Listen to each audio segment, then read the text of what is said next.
Conveying real estate, which means transferring real estate from one owner to another, whether by purchase, inheritance, or gift, is a complicated task for a number of reasons.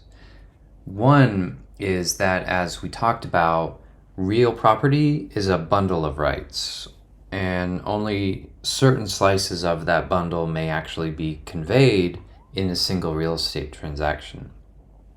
Another is that owning real property is like only owning one link in a longer chain. You may own the property now, but your ownership may depend on what previous owners did or did not do with it during their period of ownership. To take an example, which we talked about in the previous lecture, a property may become encumbered by an easement from a previous owner. So perhaps they allowed electrical lines to be placed along the back of the property in a permanent easement. And you now own the entire property as its new owner, but what you can do with the back part of that property has been dramatically changed as that easement stays even after the property is conveyed.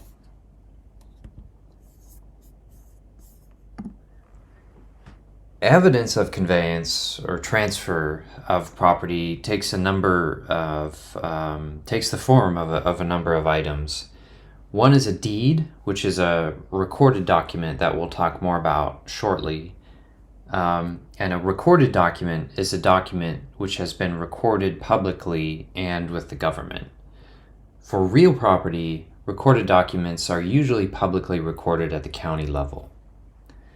Other evidence of conveyance exists, as you can see with this bulleted list, but we'll talk about each of these in more detail soon. Probably the biggest, but definitely not the only, evidence for recording real property transfers is through a document called a deed. This is different than a sale contract, which itself usually isn't publicly recorded. A deed specifies the parties involved and what type of property is being transferred. The most common is probably a fee simple transfer, but you may also see conditional fee or life estates as well. Many, but not all, easements are recorded too, which, as you may remember, represents, broadly speaking, someone's right to do something on another's property, or it prevents someone from doing something on their own property. And so a deed can actually just represent an easement. You may also have conveyance of oil, mineral, meaning soil or some type of mining rights, or water rights transferred and evidenced by a deed. There are some requirements for a deed to be valid, and in any valid deed, you'll see each of these items listed here. Things like recital of consideration, covenants, habendum clause. Certain things you may not see, but then certain things you'll always see, like a description of the land and acknowledgement. So let's take a look at each one of these in turn. First, you'll see in a deed something called a grantor, and that's a person or entity that's actually conveying the property, giving the property or selling the property. They're the one that's currently owning it and they're handing it over. They have to be of legal age, which means they have to be 18 or above. And they have to be legally competent, which means sound of mind and incapacity to actually do the transfer. And they must sign the deed. That's important. And then the person receiving it, that's called the grantee. They're the recipient of the real property that's being recorded. Remember that a deed is really just a piece of paper that's recorded, meaning it's publicly available and it's been filed with the local government agency. For the grantee, the recipient, they don't actually have to be legal of age. I mean, you could give your children your property, that's allowed.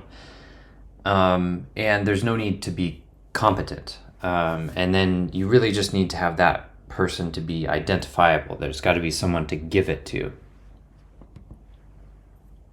Recital of consideration is a little less interesting for us and for most people because even if it's a sale, you don't actually have to specify the sale price paid here, but it's a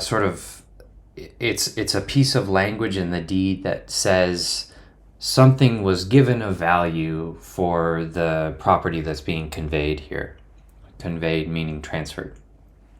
So, but even if the property sold for $1 million, you still might see this language you see here that someone paid $10 and other, quote, good and valuable consideration to receive this property. So it's kind of like a meaningless, in a sense, statement. Words of conveyance provide you indication of what type of deed is being conveyed. Fee simple, easement, or some other type of property right, the words of conveyance give you more information about that, the type of deed. If you recall previously, a covenant is an agreement about something. To agree is to convene, and they're legally binding promises, a covenant. You may see some or all of these covenants listed here in a deed. And so a covenant of season means that the grantor, remember that's the seller if it's a sales deed, or giver if it's being a gift. But it means that the grantor is saying that they own the property, that they have the right to sell or give it, and that no one else has claim to it.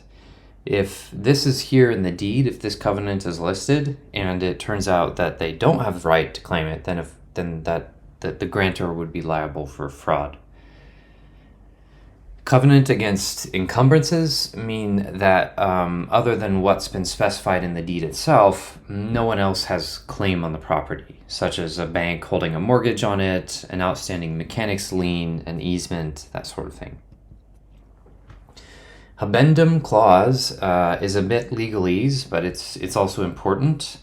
That's because it tells you more about the type of real property right being transferred. The wording in the deed which says Jane Smith for mining lithium, for example, may be interpreted by the courts as a mineral right, and only for one type of mineral, rather than a general mineral deed or any other type of property interest, such as the right to actually build on it. So this habendum clause, this section of the deed, can be very important for any non-standard deals that you're encountering in real estate. You're less likely to encounter something strange here for a standard residential deal, but it's always good to read and seek legal advice if you're not sure about what you see here in this part of the deed. Exceptions and reservation clause. This is the part of the deed where you'll see any exceptions to being conveyed, such as no mineral rights. That would be a common one. Sometimes you'll see new easements being created here as part of the deed as well. We're going to talk more about each of these a little later on here, these different types of property descriptions, but in order to transfer property, you have to have some sort of accurate description of where the property starts and ends. In the US, there are 3 ways of making that description: meets and bounds, lot and block, and rectangular survey. Note that the address itself isn't a legal description of the property, because that's just a point. 1600 Holloway Drive, San Francisco State. That tells how to get to San Francisco State. That's the address, but it doesn't tell you exactly where San Francisco State starts and ends, where the boundaries of the university are. And for that, to know that, you need one of these 3 legal descriptions that you see here. Lastly, a deed needs acknowledgement. A special word here, basically some sort of proof that the grantor is who they say they are, and that they are doing this voluntarily. The way this normally works, acknowledgement, is through something called notarization. In the US, there are people called notaries. It's a licensed occupation, and their job is basically to watch other people sign documents. The notary meets with the grantor in person. Grantor, remember, is the seller, or the person giving the deed. Notary meets the grantor in person, verifies their identification based on some sort of government-issued ID, like a driver's license or passport, and then they watch as the grantor physically signs the document. And the notary has a separate logbook that they keep to record the time and place of each signature in case it ever comes up in court or something. It's important to note that no deed conveys rights that the grantor doesn't have. The implications of this are that if the grantor doesn't actually own the property rights being transferred, then the deed is worthless and fraud may have just occurred. Sometimes this can be unintentional, so the grantor may think they own the property, but if you dig into the deed history of the property involved, it's messy, the historical deed itself may have been faulty, and thus the grantor unwittingly didn't hold the title to sell. And so that means the chain of title is broken, in other words, and you as a grantee in this deal would be receiving a worthless deed. So this is why the deed itself doesn't always provide proof of ownership, and why you have to look at also the history of deed transfers for a property when purchasing.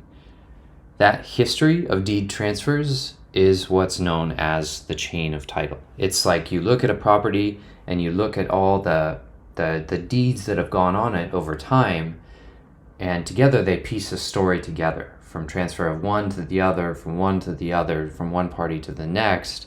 If you see something unexplained, like a break in that chain of title, it transfers from Y to X, and then it goes from B to Z, something has happened in that ownership transfer where something's not connecting.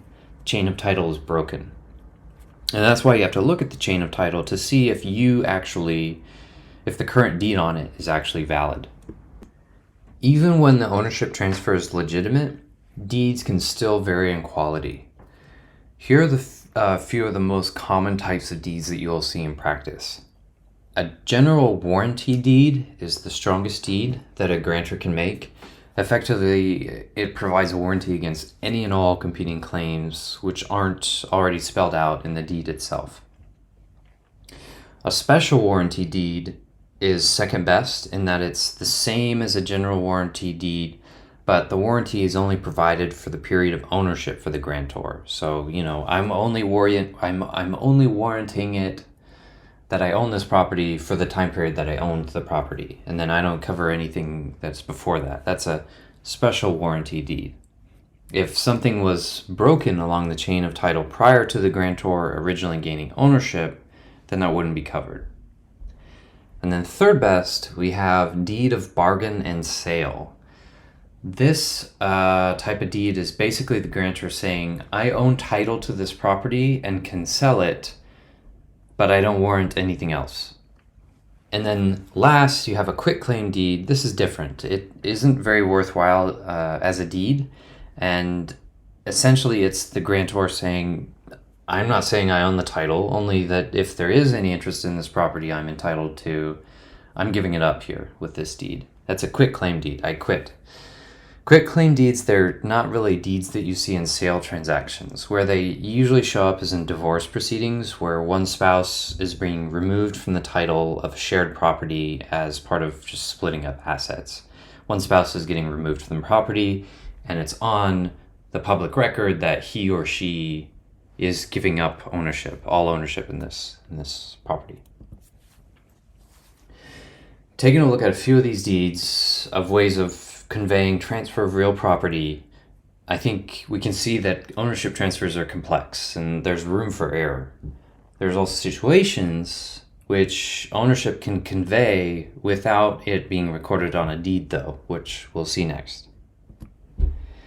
In particular, on the right-hand column, you see some ways that property interests can change hand without a recorded deed. Certain types may not be recorded, yet still become legally enforceable property rights. We haven't talked about easement by estoppel yet, but that's when a landowner gives an adjacent landowner permission to do something on their land, like allow surface drainage, water to flow onto their property. Even if this permission is only verbal, if it becomes embedded in habit for long enough, it may become permanent and legally enforceable. Dedication is a little different and less hostile, but is when a developer builds a subdivision, like an entirely new neighborhood, and then dedicates the streets and maybe any interior parks to the local government. This usually isn't a transfer done through a deed, but rather through just changes in the legal description of existing property. Going back to ways that property can transfer via recorded deed, however, here are some ways that can be done. Sale is one that we know. Voluntary transfers are what you might be used to, like that, like a normal sale or a gift arrangement. But involuntary deed transfers are also fairly common and can happen via something called probate, which means the sale after someone dies with the proceeds from that property being distributed among inheritors after it gets sold. That's probate. Bankruptcy, divorce, foreclosure. Foreclosure is when a bank takes back the property for non-payment from a borrower and sells it on the borrower's behalf. And then occasionally, you also have condemnation. This is a forced transfer. We'll talk about condemnation, a different type of condemnation, in a bit. But when people think of the word condemnation, they often think about the situation in which the property deteriorates so badly that it becomes a public safety risk, and the local government forcibly takes ownership of that property to fix the problem. Usually they bulldoze it and then sell the lot. That's when a building is condemned. Now, if you're a professional real estate investor, it's an important skill to be able to track down any publicly recorded documents on the property that you're interested in. And that includes all these types of deeds that we've been talking about. That's because there's this thing called doctrine of constructive notice. That's a legal term, which means that as an investor, you're assumed to be aware of any publicly recorded documents. If you buy property and it turns out that the deed was faulty, and that knowledge could have been determined by simply looking at public documents on the property, then you as investor have little recompense, little recourse, because basically the information was there and it's assumed you should have searched that out prior to executing the deal. That's the doctrine of constructive notice. Not doing enough due diligence is, in other words, no defense in this type of scenario. If you do a deal and it turns out the transfer is faulty for some non-public reason, though, like an ownership transfer that wasn't disclosed and wasn't in the public records, that's another matter. Because, of course, there's no way you could have known, even if you had done full due diligence by searching public records. But any information on the property that's publicly available, that's fair game. It's assumed you've read all that and approve when you go and buy a property. Doctrine of constructive notice. Another important legal term is something called the statute of frauds. This is like another great real estate licensing exam question, but the statute of frauds means that the contract must be in writing to be enforceable. It doesn't even need to be like an official contract that is on like MLS forms. It can be written on a napkin, as long as it's got a person's signature and it's got enough terms to see, you can tell what property is being conveyed. That can be enforceable. So, for real estate, a contract must be written. It doesn't matter the format, but it must be written to be enforceable. And in real estate, when contracts get recorded, they get recorded in public records. That's called recording statutes. So all of this stuff, getting contracts being signed in the form of a deed getting recorded, that means it's going to a public location where everybody can see. This all goes to the idea of something called creating evidence of title, or all goes to the idea of title. Title means ownership, basically. And it takes multiple things to really assure you of ownership or title of real property. And as part of that, in the real estate due diligence process, to really kind of prove ownership, as I mentioned earlier, we talk about this, looking at this thing called the chain of title. And that's the sequence of conveyances, of transfer of this property that you're looking at from one party to another, passing ownership down through time. So you can literally think of it as a chain, this chain of title. And any sort of inconsistency when a professional goes and looks at this property's history, any inconsistency in the transfers of ownership starts to create something called a cloud to title. Maybe it's currently owned by a husband and wife, or a married domestic partnership, but the previous transfer is missing one of the spouse's signature. That's kind of a problem, because it should be owned by both of them, but it's not on the record. On the record, it's only owned by one of them. And so potentially one can claim ownership when this thing transfers to another party down the road. And then that's where that quitclaim comes into play, is that the spouse with the missing signature would either have to get themselves back on title, back on the deed, or they would have to file a quitclaim to get themselves to sort of like remove themselves officially from the property. So all of these potential problems, all the ways that a transfer of ownership can go wrong, all these different potential clouds to title, is the major reason why businesses called title companies are involved in virtually every real estate transaction which takes place. Evidence of title is needed in a sale to assure that a buyer is basically getting what they paid for. And evidence of title, this takes place either through a title abstract with an attorney's opinion, and that basically means that a real estate attorney has looked through the chain of title for this transaction, for this property, and is willing to vouch for its completeness.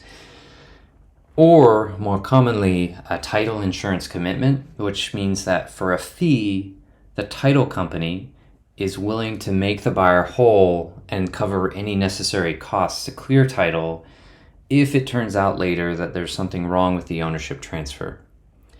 And who pays for this title insurance? It's insurance, so you buy it as part of a real estate transaction.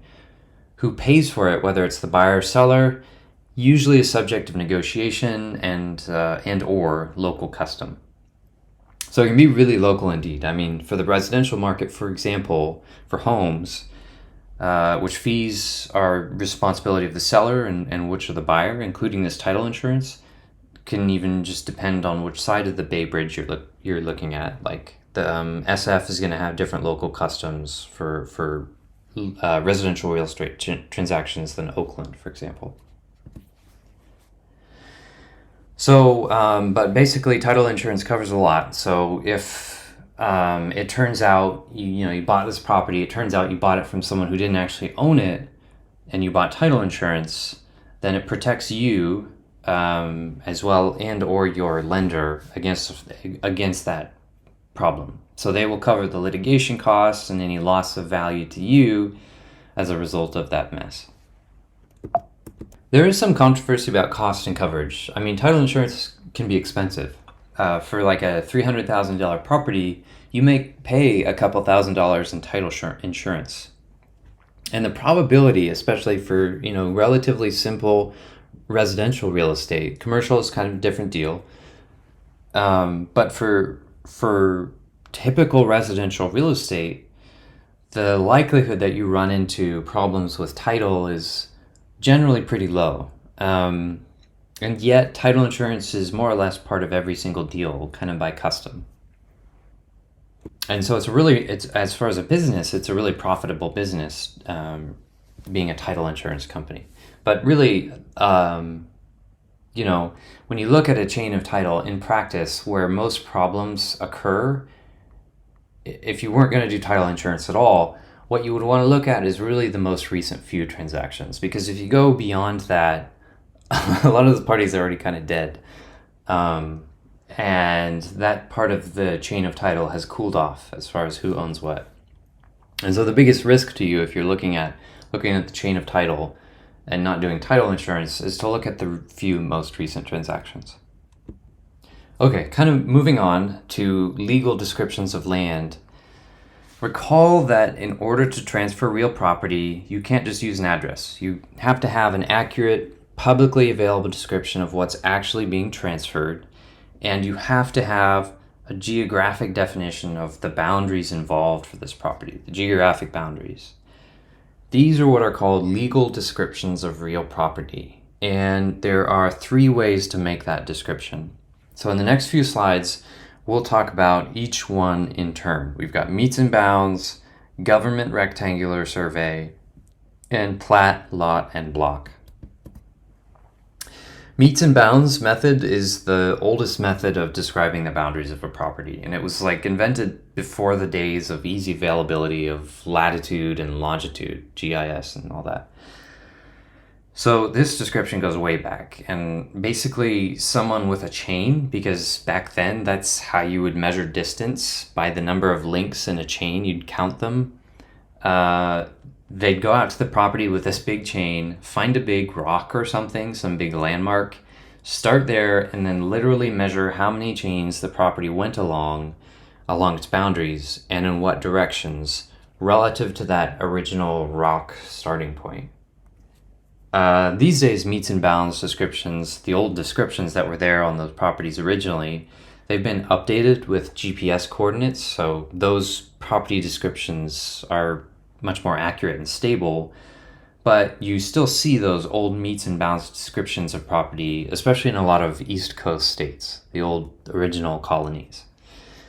So this image is an example of how a description using meets and bounds might be developed. At the bottom left there, you have some point of beginning, and then from there, it's like you're walking in a particular direction along the property boundary lines. It's a written description of that exterior path. And so, for example, you start at that bottom right, you go 1,274 feet in the direction of 89 degrees northwest, whereupon you turn west 10.59 degrees, walk for 1,320 feet, and so on, until you walk yourself back to that original point of beginning along the boundary lines. That's meets and bounds. The subdivision method, or lot and block method for a legal description, is a more modern approach. You'll see this pretty much any suburb, as well as any new development in cities. You'll see the lot and block method for describing the boundaries of real estate. The way it works is that there's a map on file, it's publicly recorded, anybody can look at it, and that shows geographically the boundaries of each unique property. Each parcel in that map that's on file has a unique lot and block number associated with that. And then the legal description for that individual property simply references that unique lot and block number, as well as where you can find that map in public records. It simplifies things. So here's an image of an example map that a legal description might refer to under the lot and block method. You see here there are a bunch of different properties where each property boundary is delineated in this map. And the legal description on a deed for this type of approach, the lot and block method, then might reference, say, block 1 and lot 24 of this particular map called map XYZ, down in the bottom there in the image, and you'd know that this is the particular property you were dealing with. By the way, this map here in this image is simplified. With a real one, you'd also have some geographic coordinates and length and depth measurements for boundaries written for further clarification. And then finally, you have a method for legal description called the government rectangular survey. And this is more common in rural and Midwestern states. This happened a lot during the Western expansion of the United States. So after the original 13 colonies were settled, people started moving west. Back then, there was a huge amount of the United States left geographically undivided, and the government at the time basically split that expanse into a bunch of squares, more or less. So within this area of the United States, the Midwest, you have reference lines going horizontally and vertically, sort of like latitude and longitude lines, but they're known as baselines and principal meridians, respectively, for horizontal baseline and vertical principal meridians. And then within those, in finer detail, you have another set, basically. They're called range lines and tier lines. And then within the areas cut up by these lines, though, you have units of area going from check to township, and then at the smallest level, section. And then from there, you can actually talk about quarters and eighths and all that of a section. So it makes more sense if we just look at an image of it here for the rectangular survey. Here's an example how we might split up a piece of land. So you have the baselines and principal meridians. Those are the big, the black lines. And then within that, you have tier lines and range lines. Those are the blue lines. They divide up the geographic area into a bunch of squares, basically. And then these squares, the land inside, that land inside is called townships. And each township, it's got its own unique lettering and numbering. You can find it very quickly on a big map of the United States. Each township, it's about 6 by 6 miles. So it's cutting up this part of the United States up into squares. And then let's just zoom in to one of these townships. So let's just pick one of these blue squares, and let's take a look at what's inside there in further detail. And then you can see that blue square is cut up into further pieces, these are now called sections, these individual squares. Each township, you've got 36 sections, and since each township is 6 square miles, then each section is 1 square mile. And so, by the way, 1 square mile represents 640 acres. That means you could also say one section is worth 640 acres. Okay, but we're not done yet, almost. But 1 square mile is pretty big, so let's take a look at just one of these 36 sections that you see here. So we're just going to zoom in a little bit further. 1 square mile, and you can see that one section, and it's further divided up into quadrants. So we sort of cut that small section up into 4, like the northwest or southwest quadrant of this section. And here you see 3 quadrants in the section have been divided no further, but the upper right quadrant has been further split up. So let's zoom in on that upper right quadrant that looks like it's divided further into 4. And you can get a start to see a sense of how we might go about legally describing one of these properties within there. So we're sort of zooming in here on the top right, and we get this one final thing. If we're referencing the parcel on the bottom right, for example, those 80 acres on the bottom right, we'd say that the southwest 1/2 of the southeast 1/4 quadrant of section X of township Y. So it's sort of like the legal description starts out here, and then it kind of zooms in with words into the very smallest portion that we can get. That's rectangular survey. You don't see it that much in California. You're more likely to see lot and block in California. You'll certainly see it in the Midwest. Okay, so we talked about miles and acres and stuff. I just wanted to show this here. Here are some common conversions to be aware of for real estate, particularly when you're talking about large properties, rural, undeveloped lots of real estate, that type of thing.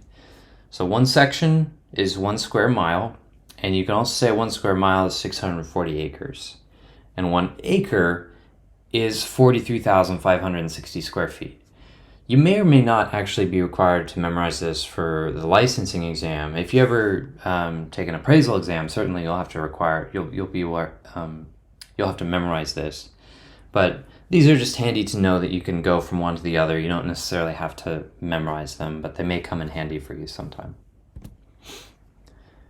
Okay, so summing up what we talked about, there's 3 challenges to overcome in conveying real property. One is that it's really complex. Just figuring out what is being transferred. What am I getting when I buy this thing?